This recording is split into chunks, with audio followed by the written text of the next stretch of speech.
आप सुन रहे हैं सजा प्यार की, जिसे लिखा है योगेश माली योगी ने और आवाज है सुरभि की। रह रहकर मेरी आंखें उसकी यादों में लाल हुए जा रही हैं। सीने में अब दिल की धड़कन तो नहीं, पर अब भी उसकी यादें सता रही हैं। न जाने कितने वर्ष पहले ही मेरा रक्त ठंडा पड़ गया था, पर आज भी जब उसे याद करता हूँ तो मेरे बेजान दिल में हलचल होने लगती है। आज भी मेरे रोम रोम में मेरा प्यार जीवित है। मेरे समुदाय में लोग कहते हैं कि आज मैं इतना शक्तिशाली हूँ तो मेरे प्यार की वजह से, पर मेरा प्यार ही आज मेरे पास नहीं है। मैं आज न जाने हजारों वर्षों से इस शरीर का बोझ झेल रहा हूँ, बस उस प्यार के लिए जो मुझे नसीब नहीं हुआ। आज भी मुझे वो दिन याद है। आज से 1000 वर्ष पहले मैं इसी जगह, जहाँ आज बड़ी बड़ी इमारतें हैं, वहाँ एक घनघोर जंगल हुआ करता था। मेरा काम था जंगलों से लकड़ियों को एकत्र करके उन्हें बाजार में बेचना। इन्हीं जंगलों की वादियों में घूमता और इन्हीं जंगलों के प्राणियों के साथ खेलता। वक्त शांतिपूर्ण और मजेदार था, पर वक्त को यह मंजूर नहीं था। एक दिन मैं जंगलों में सूखी लकड़ी एकत्र कर रहा था कि मैंने पायल की आवाज सुनी। ऐसा लगा जैसे वो पायल की आवाज मुझे अपनी ओर बुला रही है। मैं उस पायल की आवाज की ओर धीरे धीरे मंत्रमुग्ध होकर बढ़ने लगा। जैसे मैं उसके करीब जाता, वो पायल की आवाज तेज होती जा रही थी। मैं उस पायल की आवाज के बहुत करीब पहुंच गया तो एक झाड़ की ओट में छुपकर देखने लगा। पीछे से देखा तो खुले हुए लंबे काले बाल जो कि उसकी कमर तक थे। पीछे से उसकी धीमी चाल जैसे हिरनी की तरह चल रही थी। हाथों में कंगन। मुझे एक बार उसके चेहरे की झलक देखनी थी। मैं हिम्मत करके झाड़ की ओट से बाहर आया और कहा, सुनिए। उसने पीछे मुड़कर देखा और मैं देखते रह गया। सुंदर सा वो गोल चेहरा, जिसमें सुंदर प्यारी काली आंखें, जिसमें एक डर और शर्म का ऐसा तालमेल कि उस पर नजर ठहर गई। उसके गुलाबी होंठ और उसका गोरा रंग, मानो मैं उसे देखते ही सपनों में कहीं खो गया। उसने मुझे देखा और दौड़ने लगी। मैं बस उसे देखता रह गया। उन्हीं वादियों में न जाने कहां वो ओझल हो गई। मैं पूरा दिन उसकी यादों में बेचैन रहा। रह रहकर उसका वो मासूम चेहरा मेरी आंखों के सामने आता और मेरा मन उसे देखने के लिए तड़प जाता। मैंने अगले दिन तड़के उठकर लकड़ियों को बटोर लिया। मैं जल्दी से उसी जगह उसकी राह देखने लगा कि वो कब आएगी और मैं उसकी एक झलक देख पाऊंगा। काफी समय हो गया था, पर ना उसकी पायल की आवाज सुनाई दी और ना ही उसकी झलक मिली। ऐसे ही लगभग 4 दिन गुजर गए। मैं रोज आता और एक आशा मन में दबाए चला जाता। आज 5वां दिन था जो मैं वहां उस पेड़ के पीछे खड़ा था। अचानक एक प्यारी मीठी आवाज मेरे कानों में पड़ी। सुनिए। मैंने पीछे मुड़कर देखा तो वही सुंदरी थी। मैं उसे देखते ही स्तब्ध खड़ा हो गया। उसने कहा, कौन हो तुम? इस तरह यहाँ रोज क्यों खड़े रहते हो? मैंने कहा, क्या तुम्हें नहीं पता कि मैं यहाँ क्यों खड़ा रहता हूँ? उसने शर्मा कर अपनी पलकें झुका ली। मैंने कहा, तुम्हारी सुंदरता मुझे यहाँ ले आती है। जब से तुम्हें देखा है बस तुम्हें देखने की इच्छा होती है।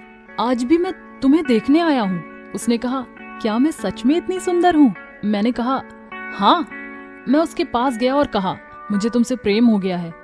उसने कहा, मुझसे प्रेम करना इतना आसान नहीं है। मैं तो तुम्हारा नाम तक नहीं जानती। मैंने कहा, मेरा नाम योगेश्वर है। यहीं लकड़ी बटोरता हूँ और बाजार में बेचकर अपना गुजारा करता हूँ। लड़की ने कहा, मेरा नाम रुक्मणी है। मैं यहीं पास झील के किनारे बसे कबीले में रहती हूँ। मैंने कहा, क्या तुम मुझसे प्रेम करोगी? उसने कहा, मैं तुम पर मोहित हूँ, इसीलिए तो यहाँ आई। मैं भी तुमसे प्रेम करती हूँ, पर। मैंने कहा, पर क्या? उसने कहा, हमारे कबीले का ये रिवाज है कि हमें अपने ही कबीले के लड़के से विवाह करना होता है। हमें प्रेम करने की अनुमति नहीं है। मैंने कहा, प्रेम कभी किसी की अनुमति का मोहताज नहीं, वो तो बस हो जाता है। प्रेम का कोई रिवाज नहीं हो सकता। मैं तुमसे बहुत प्रेम करता हूँ और अब हमें कोई अलग नहीं कर सकता।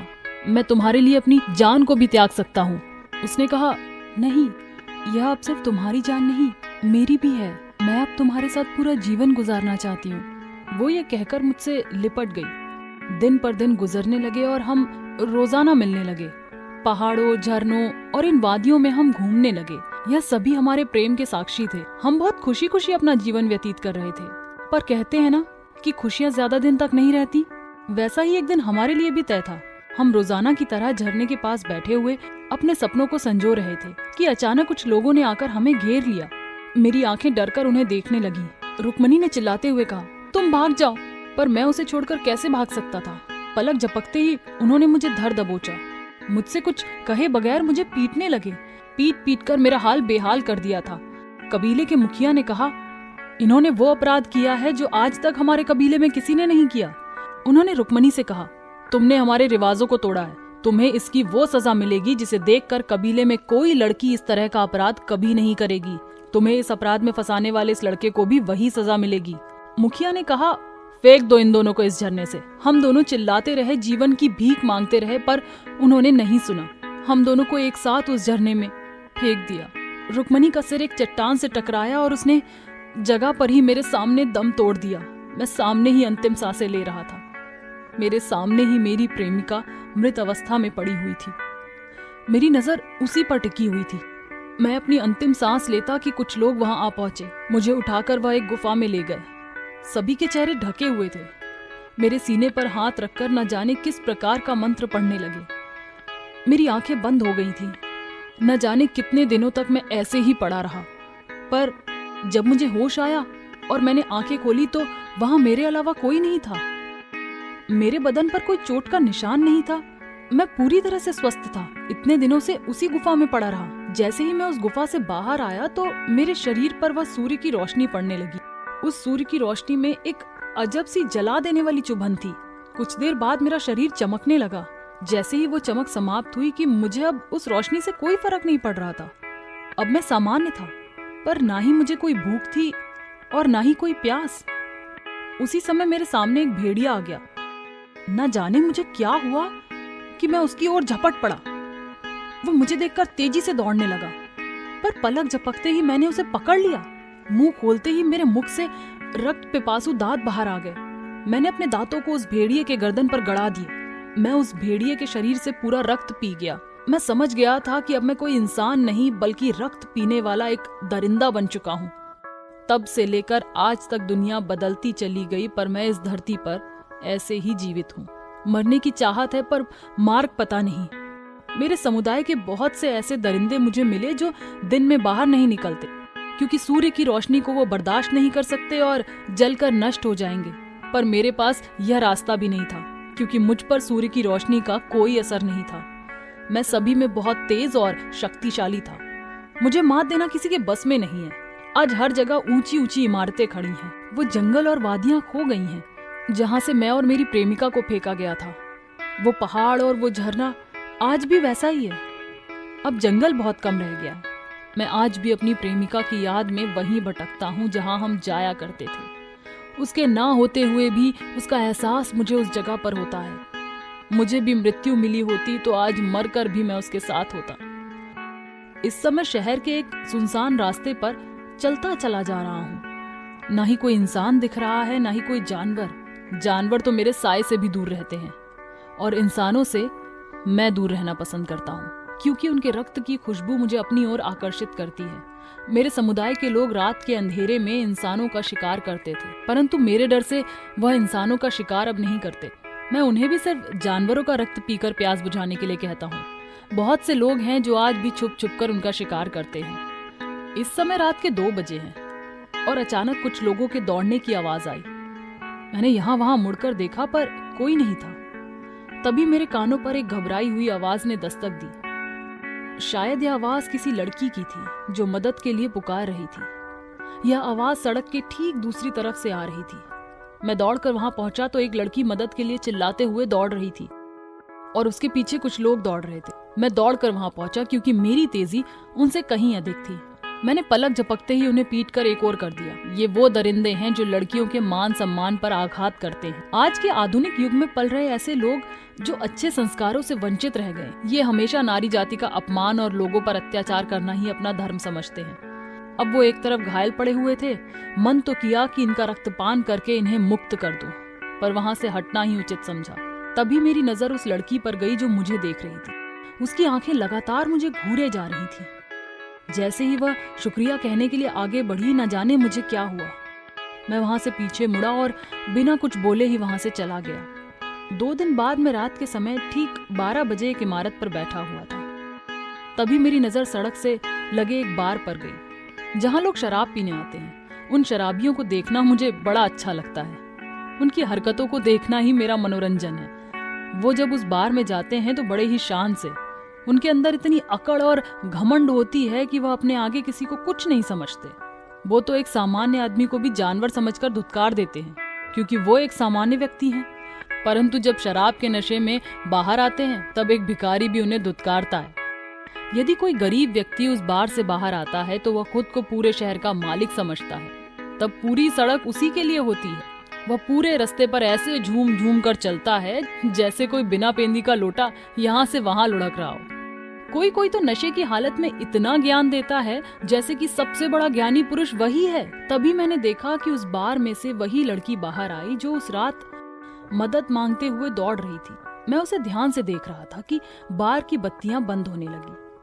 अभी तक जो भी उस बार से निकला था वो सभी नशे में थे, चाहे वो कोई पुरुष हो या स्त्री, पर यह पहली लड़की थी जो नशे में नहीं थी। मैं उसे ही देखे जा रहा था कि अचानक एक काले रंग की गाड़ी वहां रुकी और जबरन उसे गाड़ी में खींच लिया।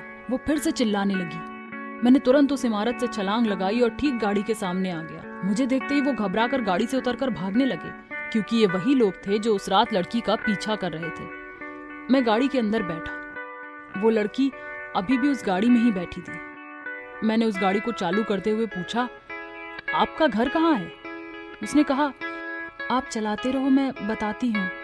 उस लड़की ने अपनी धीमी आवाज में कहा, उस रात भी तुमने मेरी जान बचाई थी और आज भी बचाई। मैं दिल से आपका शुक्रिया करती हूँ। मैंने उसका कोई जवाब नहीं देते हुए उससे पूछा, आगे 2 रास्ते हैं, अब कहाँ गाड़ी घुमाऊं? उसने कहा, मेरा नाम मणि है, और तुम्हारा? मैंने कहा, योगेश। उस लड़की ने कहा, क्या तुम मेरे दोस्त बनोगे? मैंने जवाब न देते हुए कहा, तुम इतने रात गए बार में क्या कर रही थी? उसने कहा, मैं वहां काम करती हूँ। मैंने कहा, क्या तुम कोई और काम नहीं कर सकती? उसने कहा, शाम के समय यही नौकरी मिली, सुबह मैं कॉलेज जाती हूँ। मैंने कहा, एक काम करो, कल से नौकरी पर मत जाओ, तुम्हारे कॉलेज की फीस मैं भर दिया करूंगा। उस लड़की ने कहा, मेरा पेट कौन भरेगा? मेरे ना माता पिता हैं ना कोई और, ये काम तो एक मजबूरी है। मैंने कहा, ये लोग कौन हैं? उस लड़की ने कहा, ये लड़के चाहते हैं कि मैं उनके साथ मिलकर बार के अंदर नशीले पदार्थों को बेचूं। मैंने कहा, वो ऐसा कौन सा नशा है जो शराब से भी ज्यादा नशीला है? उसने कहा, वो नशा नहीं है, एक जहर है जो मुझे उस बार में छुपकर बेचने के लिए मजबूर किया जा रहा है। उस नशे की वजह से नौजवान अपनी जिंदगी खराब कर लेते हैं और मौत की ओर बढ़ने लगते हैं। मैंने कहा, ठीक है, तुम उनका पता जानती हो? उसने कहा, हाँ जानती हूँ, पर क्यों पूछ रहे हो तुम? मैंने कहा, ताकि वो तुम्हें दोबारा परेशान ना करें। उसने कहा, तुम मेरे लिए इतना बड़ा खतरा अपने सर क्यों लेना चाहते हो? मैंने कहा, तुम्हारे लिए नहीं, बल्कि उन नौजवानों के लिए जो मौत की ओर बढ़ रहे हैं। उसने कहा, तो ठीक है, मैं तुम्हें वहां ले चलूंगी, देखो मेरा घर आ गया। मैंने कहा, पर अभी तुम घर मत जाओ, तुम मेरे साथ अभी चलोगी जहां वो लोग रहते हैं। उसने कहा, पर क्यों, हम कल भी जा सकते हैं। मैंने कहा, मैं अगले दिन के लिए कोई काम बाकी नहीं रखता, तुम अभी चलो मेरे साथ। उसने कहा, ठीक है चलो। मैंने गाड़ी दूसरी ओर मोड़ी और उसके रास्ते पर चल पड़ा। उसने कहा, एक बात पूछूं? मैंने कहा, पूछो। उसने कहा, तुम अचानक गाड़ी के सामने कहां से कूदे? मैंने कहा, जितना मेरे बारे में जानती हो उतना काफी है, ज्यादा जानने की कोशिश मत करो। वह चुपचाप बैठी रही। मैं सामने लगे आईने में उसका चेहरा देख रहा था। वो उदास हो गई थी, पर कैसे उसे बताता कि मैं क्या और कौन हूँ।